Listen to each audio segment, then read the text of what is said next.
Hey everyone, welcome back to another episode of Falcon Farming. As you know, I have zero room left in my yard for fruit trees. That's the front yard. Absolutely chockers full of fruit trees. But I'm going to try and fit one more in. Not a fruit tree, my wollemi pine. It's got a little bit sick recently. It's not looking the best at all.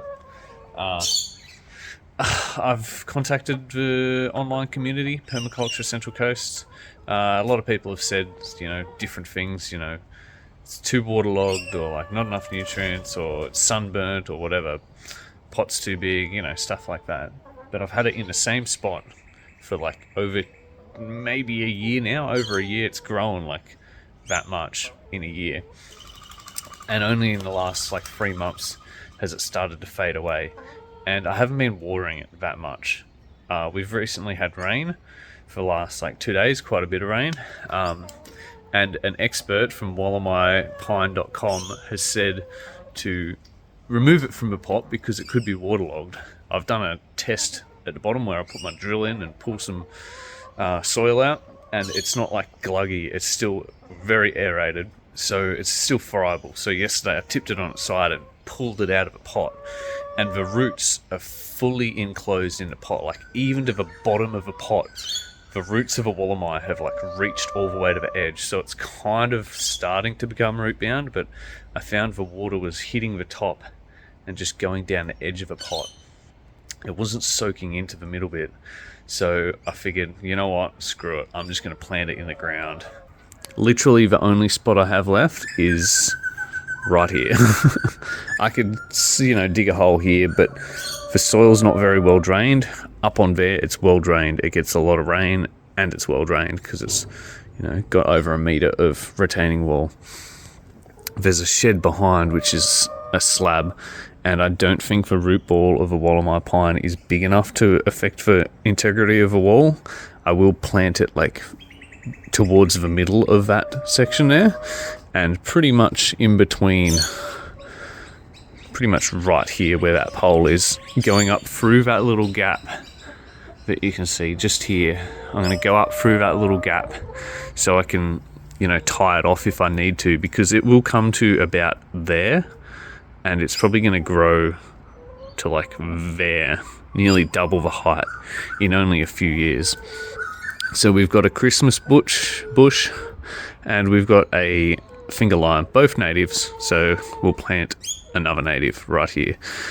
The raspberries did produce, but they got worms in them, so I'd rather pull a raspberry tree or a raspberry vine out and replace it with a wollemi pine worth over $2,000 and super duper rare, and it's now 4 years old, than screw around with raspberries. So I'm going to rip them out and replace them with a wollemi pine today. Now my chickens are sooks. What do you want, Nubby? I've fed you. What else do you want? So my mission now is to just remove all of the raspberry vines. Just basically yank them up. And I'll get the fork in here and rip it off, like cut them all off, cut it all back. Probably remove this trellis that I put in the back there as well, just to give myself a little bit more room. And then flatten out the area, like smooth it out, and then I'll clear a spot. So I'll let the chooks in here to, help me dig around and probably get in my way too much. But yeah, I'll let them in for now, and then when it's time to come plant, I'll get them out, and then I'll also fence this off, because I've got a bit of chicken mesh around it at the moment, protecting it so they don't get in there and dig. Because the other day, when it was over here, I removed the mesh that I normally keep around it, and they got in there and they dug a little hole and they laid 3 eggs, which is like, they didn't hurt it too much, but I don't want them digging it up over here.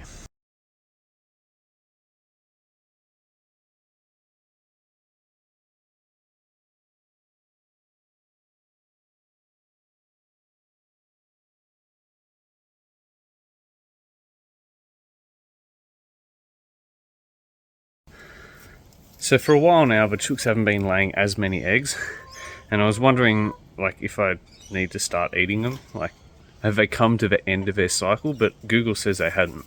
Like I said, I found a couple of eggs in the wollemi basket.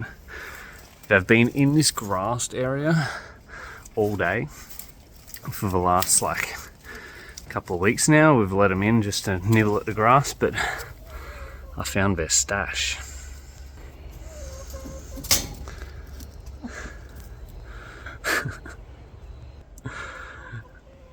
I don't know how old some of those eggs are, but I couldn't imagine it'd be more than a week, so I'd say they're all still good. I probably won't eat them raw like I normally do on my protein. I'll give them to my friend to cook up as like fried breakfast. But yeah, we've got 1, 2, 3, 4, 5, 6, 7, 8, 9 eggs. These little shits have been hiding them from me.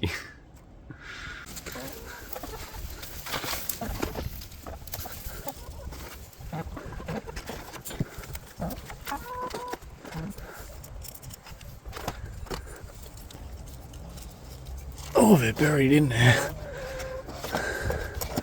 I hope they're good.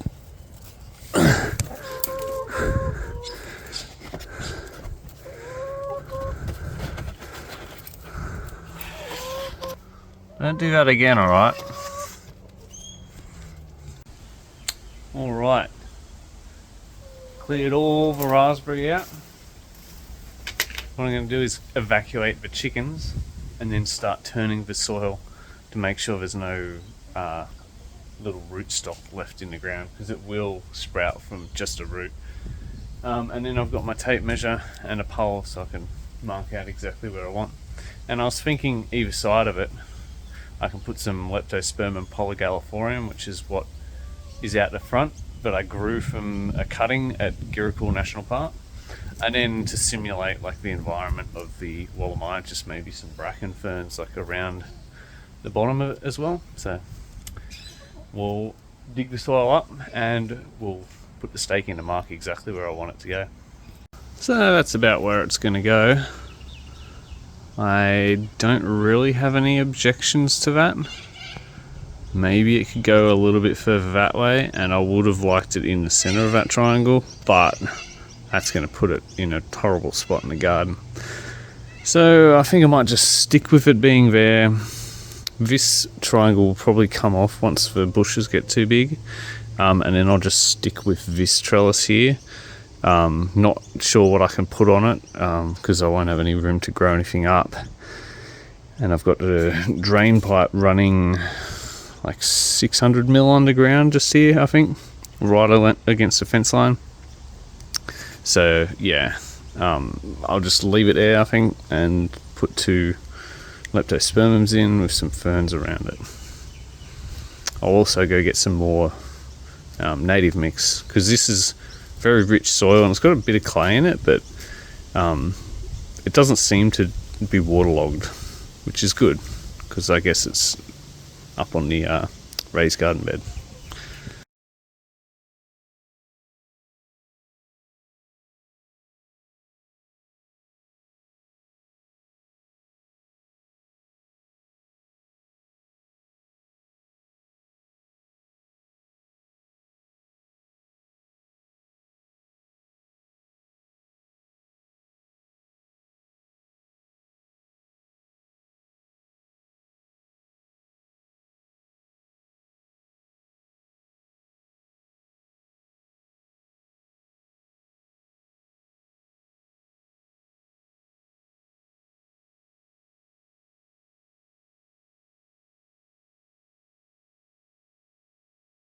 Well, the wollemi is in the hole.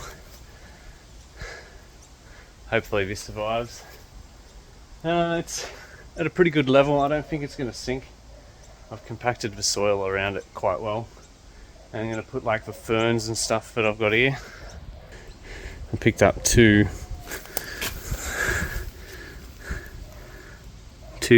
soft tree fern and 2 of those things from the nursery. Now I'm going to put them at the front here. Maybe the whatever these are, to the side, and then the other two at the front. And then I'll put a shade cloth. I'll put a shade cloth up here just to shade it, and a little bit over the top.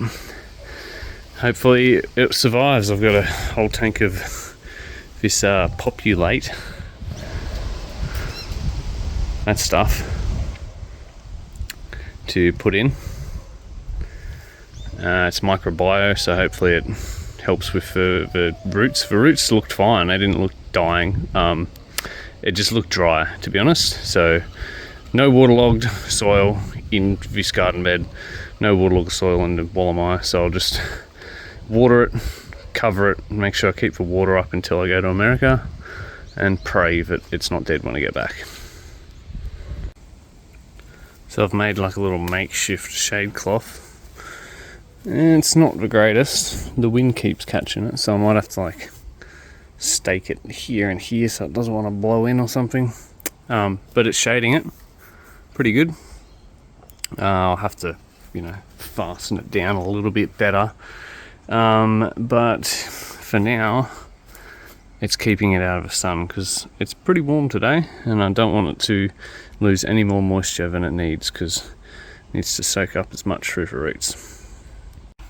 So I was thinking an arrangement like this. Maybe have these a little bit further forward, just in there, and then have those two off to the sides.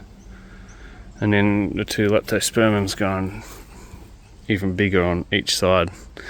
Hopefully here it'll shade it a bit, because it will grow over and interact with this one here. We got a little dinosaur amongst the Jurassic trees. Ferocious predator. So I've finished planting the pine, got the ferns in, and these two. Get out of there. No step, no step. Whoops, sorry. So yeah, I'll just keep it shaded and watered and hope that it grows back. Thanks for watching another episode. Goodbye from Nubby and White and Brown and Kinky.